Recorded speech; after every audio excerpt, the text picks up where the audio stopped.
Across Africa, an alarming number of children are incarcerated in adult prisons. In the heart of one of the continent's oldest prisons, inmates find fleeting salvation from a living hell, clinging to the light of their faith amidst unimaginable despair. These men have been found guilty of war crimes, rape, murder, and torture. Many of them are still on remand.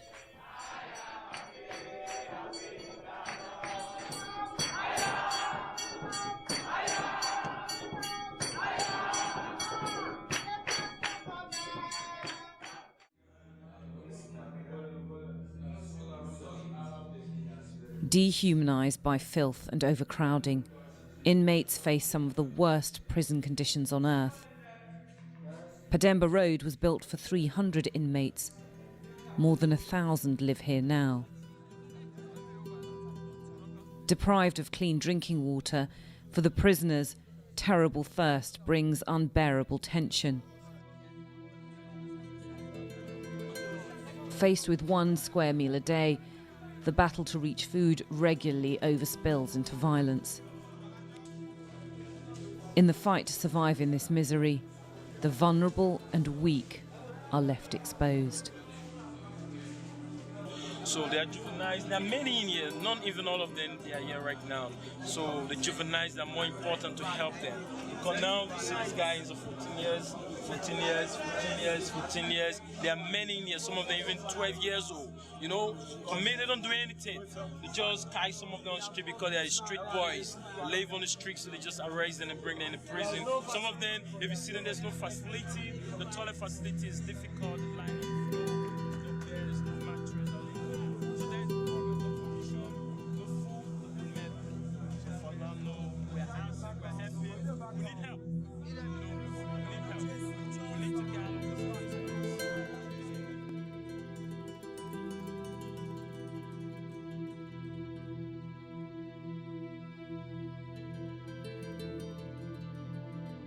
I got in 2009.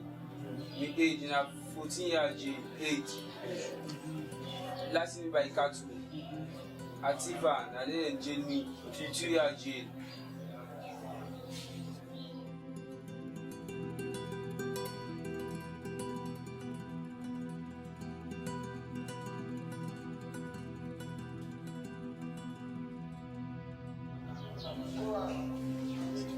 Salmami Sambuga. My name is Salmami Sambuga. They jailed me for 4 years. They say a thief order. My age now 17. 2007.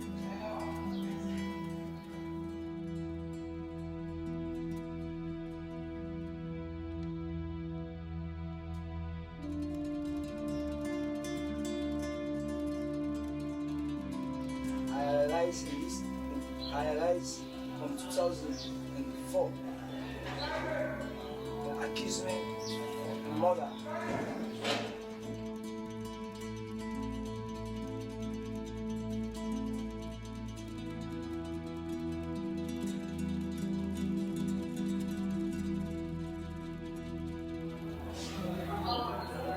My name is Hassan Madra. I came here in 2010. My age is 16 years of age. I achieved of simple lesson, stealing downwards because of hunger.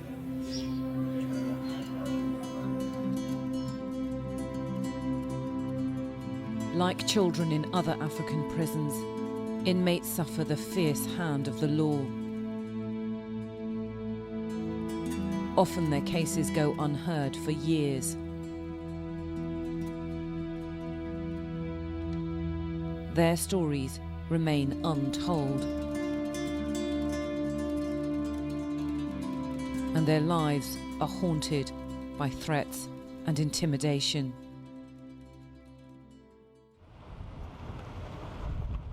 One of the worst experiences facing young inmates in Africa is rampant sexual abuse. Outsiders know little of what goes on behind the crumbling walls of Zanzibar's central prison. The authorities want to keep it that way.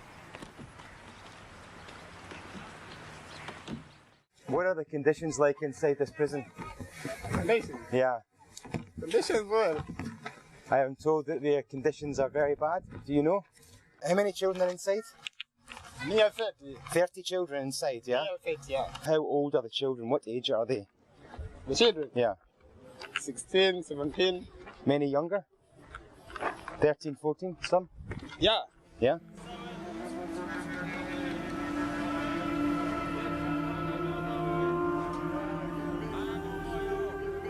Dangerous offenders being transported to serve time in one of the harshest prison systems in Africa. Captured amongst the grown men is the anxious face of a child.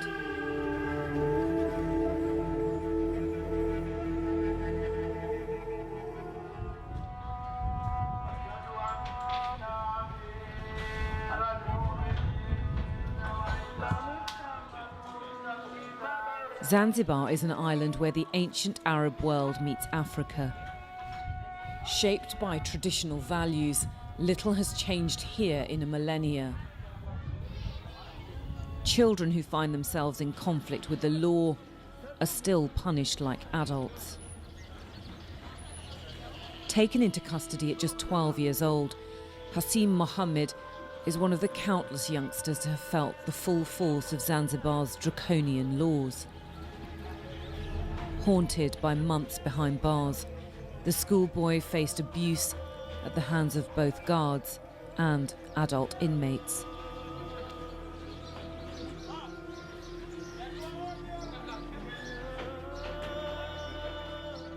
Walinipiga, wakaniburuza, wakaniambia nitaje, nikasitaji, wakanichinja hapa, nikasitaji, wakanipiga, wakaniburuza, ndio nikataja, nikasema nimechukua. Pia nikachukua F30 nimechukua, nikaekwa gerezani. Kanalia kamba nisameni, storejea tena kuiba. Wakaniambia kaa tunakukomesha.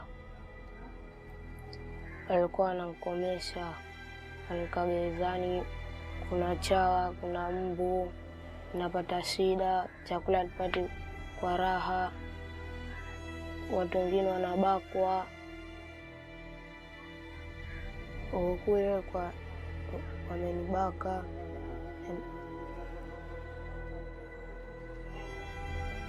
Lipo kule likuwa wamenibaka likuwa kule. Tukaenda kutafuta kuni, nafanyishwa kazi. Watu wengine wanabakwa, kabakwa, kutafuta kuni kule. Kwa nateswa, napigwa mkwaju, nifanya kaidi. Kila siku naenda kutafuta kuni. Hearing of the torture her son was enduring, Hassim's mother, Fatima, desperately tried to help her son, banging on the doors of the prison, begging for his release. Nilivyomweleza, akawa analia, akaenda kule polisi, akawaambia watoto wadogo msiki na watu wazima watatuharibia watoto wetu.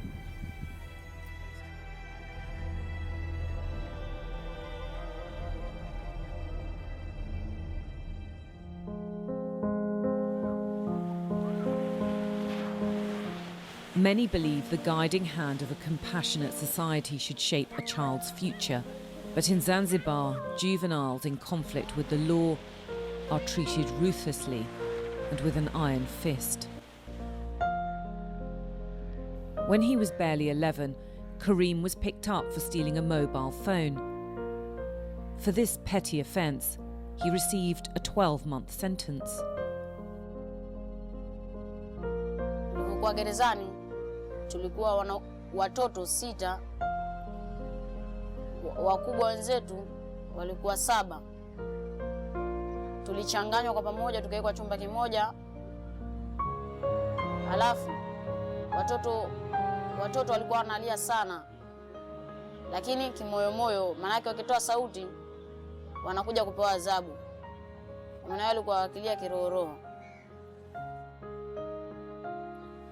Kwanza tulikuwa tunalala chini kwenye kokoto, alafu wanakuja kumwaga maji baridi. Alafu tunachelewa kulala, tunawahi kulala saa 9, kuamka na saa 11.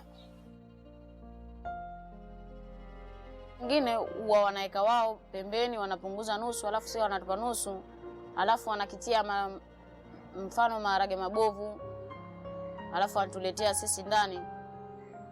Tunachokula turiziki, tunaanza kugombaniana chengine ndo wanakuwa wanakula wao.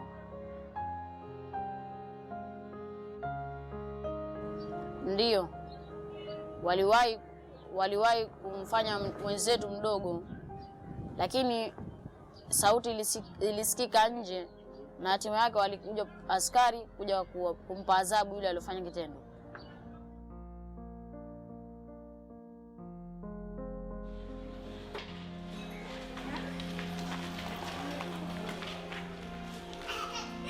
In the darkness of the prison cells, innocence is lost. With the shadows closing in, night-time was what the children feared most. They were left to their fate by guards who chose to look away.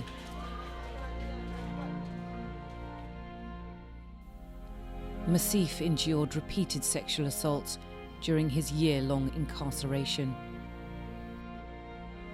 Mtu akiwa na pesa yake anamtuma askari sigara. Askari akirudi kwenda kununua sigara pale, mtu anampa jamaa sigara, alafu usiku ukifika anaambia ile sigara mimi nimekupa kwa lengo langu. Kama hataki anamfanyia kwa nguvu.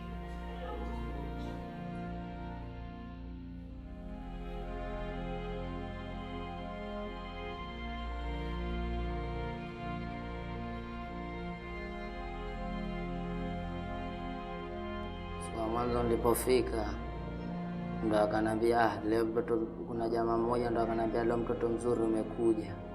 Akananishika mega stack, ndo akanambia usiku wa leo vyakula vyangu vyote nitakupa wewe, lakini usiku wa leo nilale na wewe.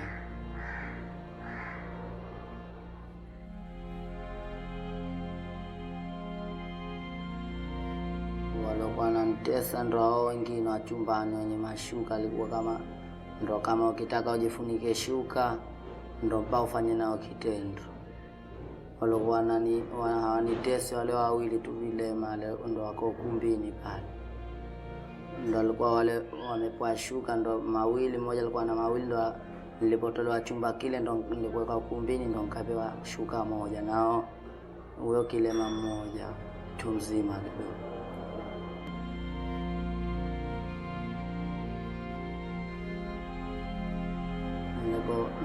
Ndo alikuwa mimi mwanzo nasoma, nilipoenda kule nikaacha mpaka masomo, kana lala chini kwenye saruji, kila nikilifikiria lile ka skuli hata sendi. Na nilipotoka ikawa naumwa saa kifua, maradhi kila maradhi.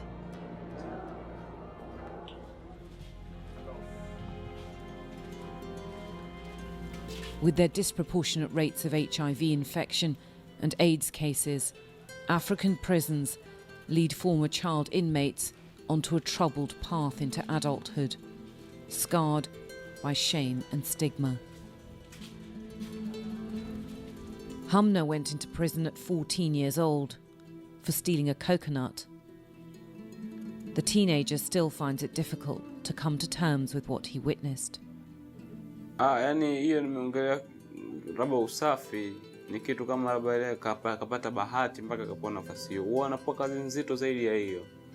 Lakini hiyo nimechukulia tu kwamba kapata bahati tu mtu kama huyo, upoa kazi kama hiyo. Yani kama mtu, kwa sababu yule mtu mmoja anakuwa anamhadaa yule, shafahamu, labda kwa chakula, kwa sababu hamna chakula cha kutosha. Shafahamu.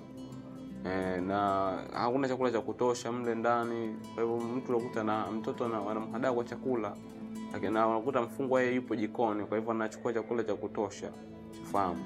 Kwa hivyo yule anamhadaa kwa chakula, anaingia mwenyewe kwa makubaliano ya watu wawili yani, ufahamu. Lakini sasa yule yani amemhadaa, si makubaliano, ni shote amemhadaa.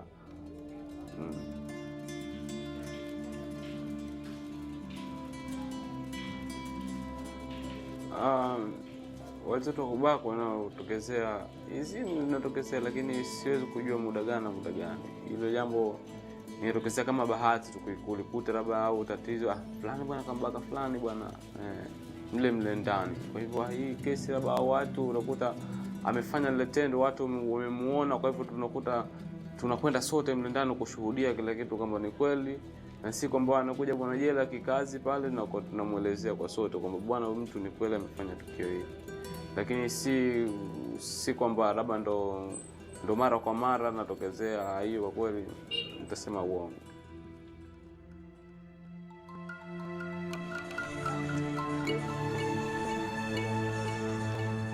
Kenya is one African nation that has been lauded for its progressive stance on juvenile justice. But Kenya's commitment to the rights of children in conflict with the law still falls short. Young offenders are trapped in an unfair and harsh juvenile system. Condemned to serve lengthy periods behind bars before they even appear in front of a judge. Kenya's detention centres are plagued by stories of corporal punishment and educational neglect. Long, lonely days on remand turn to months and years. A first-time offender arrested for pickpocketing, 15-year-old Martin has been stranded in detention for over a year. He and his fellow inmates are still waiting to have their cases heard. Nilikuwa nagoa juu hapo mbeleni sijaifika pale kama hiyo. Sasa nilikuwa naogopa yani kweli. Mimi tunaweza sema hiyo koti yani ningependelea waniachilie juu sasa yenyewe nimefocus na nimeexperience ile kitu nilidusi poa, na hata nikienda hivyo bad company staki, hata kama ni friend, lakini friend na limit.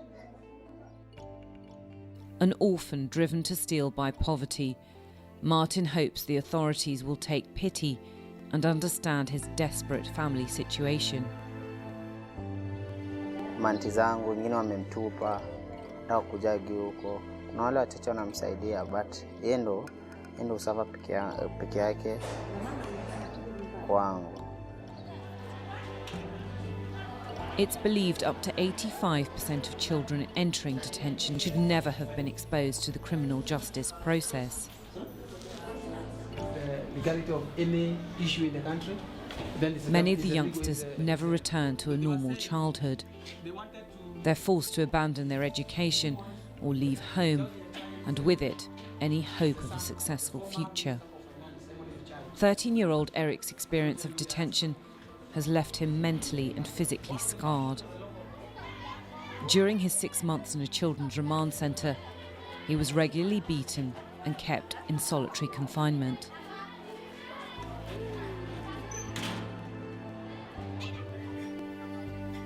Nilikuwa tu nataka tu aniachilie tu nikae tu nyumbani. Tukaanzia kucheza.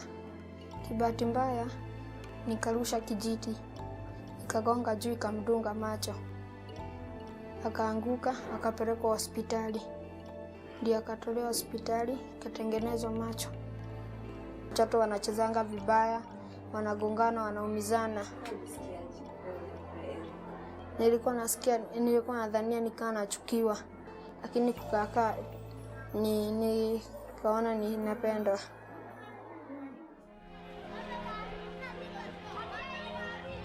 Social activists believe Kenya still needs to do more to protect children. Because even children have got their views, and when we understand and hear their views, we are able to assist them more.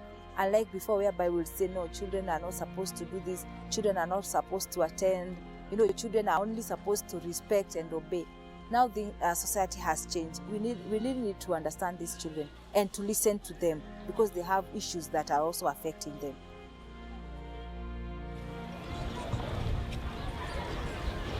Poverty and war has driven hundreds of thousands of refugees into Kenya's sprawling slums. Cast out from their families, a new generation of street children fight a desperate battle to survive. The authorities have little sympathy for them. Street boys are harassed, beaten, and taken into custody on a daily basis. Girls complain of sexual harassment and rape. They believe they've become criminalised for living on the streets. Few are those who have not been in jail, but many, they have been in jail, and not one time. It's often, like a year, you'll go 3 times or 4.